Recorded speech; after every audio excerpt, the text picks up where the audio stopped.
শুনলাম। এখন আসলে আমাদের আলোচ্য বিষয়টাই আমাদের আলোচ্য বিষয় হলো কুরবানির গুরুত্ব। কুরবানির গুরুত্ব বোঝার জন্য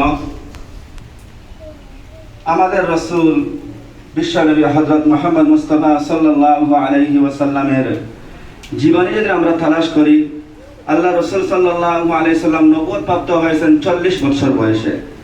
40 বছর বয়সে নবুয়ত প্রাপ্ত হওয়ার পর আল্লাহ পাক রব্বুল আলামিনের প্রিয় নবী মক্কা শরীফ ছিলেন দীর্ঘ 13 বছর। মক্কা শরীফ ছিলেন দীর্ঘ 13 বছর। এরপর মক্কা থেকে হিজরত করে আল্লাহ রাসূল সাল্লাল্লাহু আলাইহি ওয়াসাল্লাম মদিনা শরীফ অবস্থান করলেন দীর্ঘ 10 বছর। মদিনা শরীফ কত বছর ছিলেন?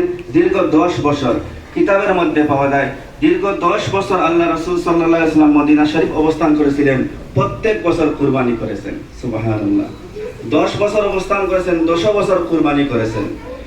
এর দ্বারা আমরা বুঝতে পারি যে আল্লাহ রাসূল সাল্লাল্লাহু আলাইহি ওয়াসাল্লাম যেহেতু প্রত্যেক বছর কুরবানি করেছেন, এর দ্বারা পরিষ্কার হয়ে যায় যে কুরবানির গুরুত্ব কেমন, মাহাত্ম্য কেমন, ফজিলত কেমন, মর্যাদা কেমন। তারপরে আসুন আল্লাহ রাসূল সাল্লাল্লাহু আলাইহি ওয়াসাল্লামের বিবি হযরত আয়েশা রাদিয়াল্লাহু তাআলা আনহা থেকে বর্ণিত, তিনি বলেন আল্লাহ রাসূল সাল্লাল্লাহু আলাইহি ওয়াসাল্লাম বিদায় হজের সময় তার পরিবারের পক্ষ থেকে একটি গরু কুরবানি করেছিলেন। সুবহানাল্লাহ। কার পক্ষ থেকে? অথচ শরীয়তের মাসালা এমন নয় যে কুরবানি ওয়াজিব হলে নিজের উপরই ওয়াজিব হয়, স্ত্রীর পক্ষ থেকে, সন্তানাদের পক্ষ থেকে কুরবানি ওয়াজিব হয় না, নিজের পক্ষ থেকে শুধু ওয়াজিব হয়। কিন্তু আল্লাহ রাসূল সাল্লাল্লাহু আলাইহি ওয়াসাল্লাম তার পরিবারের পক্ষ থেকে একটি কি দিয়েছিলেন? গরু কুরবানি করেছিলেন বিদায় হজের সময়। আল্লাহ রাসূল সাল্লাল্লাহু আলাইহি ওয়াসাল্লামের আরেকটি হাদিস আছে, মান ওয়াজাদা সাআতান লিআন ইউযাহি ফালাম ইউযাহি ফালা ইয়াহদুর মুসাল্লানা ওয়া ফি রিওয়ায়াতিন ফালা তাকরাবান্না মুসাল্লানা। আল্লাহ রাসূল সাল্লাল্লাহু আলাইহি ওয়াসাল্লাম বলেছেন যে কুরবানির কেমন গুরুত্ব, কেমন মাহাত্ম্য এই হাদিস দ্বারা আরো পরিষ্কার হয়ে যায়। যে ব্যক্তির উপর কুরবানি ওয়াজিব, সে যদি কুরবানি না করে, সে যেন আমাদের ঈদগাহের মাঠে ময়দানে না আসুক। নাউযুবিল্লাহি মিন যালিক। আল্লাহ রাসূল নিষেধ করতেছেন যে তার উপর এত গুরুত্বপূর্ণ একটি আমাল ওয়াজিব ছিল কুরবানি, সেই কুরবানিটা সে আদায় করে নাই।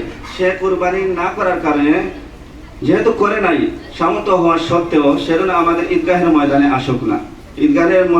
অথচ আমরা হাদিসের মধ্যে পাই ঈদের দিন আল্লাহ পাক রব্বুল আলামিন অসংখ্য অগণিত মানুষদেরকে ক্ষমা করে দেন, কিন্তু সেই জায়গার মধ্যে আসতে নিষেধ করেছেন। এর দ্বারা আরো পরিষ্কার হয়ে গেল কুরবানির গুরুত্ব কেমন। এখন আসুন সম্মানিত উপস্থিতি, আমরা জানি যে কুরবানির ফাজাইল সম্পর্কে আমি খুতবার মধ্যে যে হাদিসটা পাঠ করেছি, আবু দাউদ শরীফের হাদিস, ইন্না আ'যামাল আইয়াম ইনদাল্লাহি তাবারাকা ওয়া তাআলা ইয়াউমুন নাহর।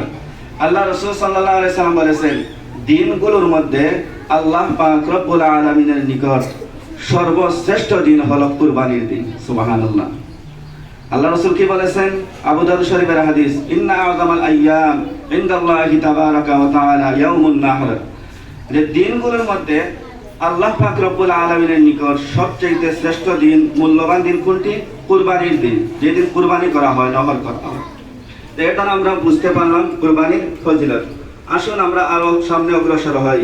হাদিসের কিতাব ইবনে মাজাহ, আল্লাহ রাসূল সাল্লাল্লাহু আলাইহি ওয়াসাল্লামের একজন সাহাবী, ক্বালা আসহাবু রাসূলুল্লাহি সাল্লাল্লাহু আলাইহি ওয়াসাল্লাম মা হাদিহিল আযাহিয়্যু ক্বালা সুন্নাতু আবিকুম ইব্রাহিম। قالوا فما لنا فيها يا رسول الله قال بكل شعرة من الحسنة قالوا فالسوف يا رسول الله قال بكل شعرة من السوف حسنة। ইবনে মাজাহ শরীফের হাদিস, আল্লাহ রাসূল সাল্লাল্লাহু আলাইহি ওয়াসাল্লামের একদল সাহাবী আল্লাহ রাসূলকে জিজ্ঞাসা করেন, ওগো আল্লাহ রাসূল, মা হাদিহিল আযাহিয়্যু, কুরবানি কি?